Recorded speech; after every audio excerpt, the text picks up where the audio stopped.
പോലീസിന്റെ പിടിയിൽപ്പെടാതിരിക്കാൻ ആ 2 കള്ളന്മാരും ട്രക്കിന്റെ ടാർപ്പായക്കടിയിൽ ഒളിച്ചു. എന്നാൽ ട്രക്ക് പുറപ്പെടാൻ തുടങ്ങിയപ്പോഴേക്കും പോലീസ് അത് തടഞ്ഞു. പരിശോധനയ്ക്കായി പുറകിലെ വാതിൽ തുറക്കാൻ ഓഫീസർ ഡ്രൈവറോട് ആവശ്യപ്പെട്ടു. ഇത് കേട്ടതോടെ രണ്ടുപേരും വല്ലാതെ പരിഭ്രമിച്ചു.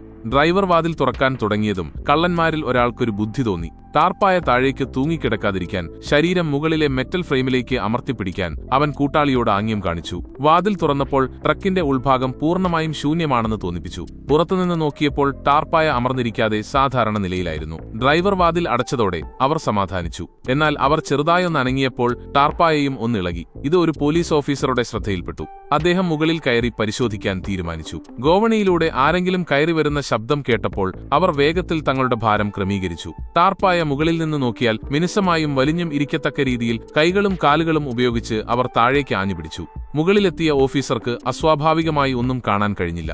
എങ്കിലും അദ്ദേഹം കുറച്ചുനേരം അവിടെ തന്നെ നിശബ്ദനായി നിന്നു. ആ നിൽപ്പ് അവരുടെ സഹനശക്തിയെ പരീക്ഷിക്കുന്നതായിരുന്നു. കൈവിട്ടുപോകുമെന്ന അവസ്ഥയിലെത്തിയപ്പോൾ ഭാഗ്യത്തിന് ഓഫീസർ താഴെയിറങ്ങി. അങ്ങനെ അവർ തലനാരിഴയ്ക്ക് പോലീസിന്റെ കയ്യിൽ നിന്ന് രക്ഷപ്പെട്ടു.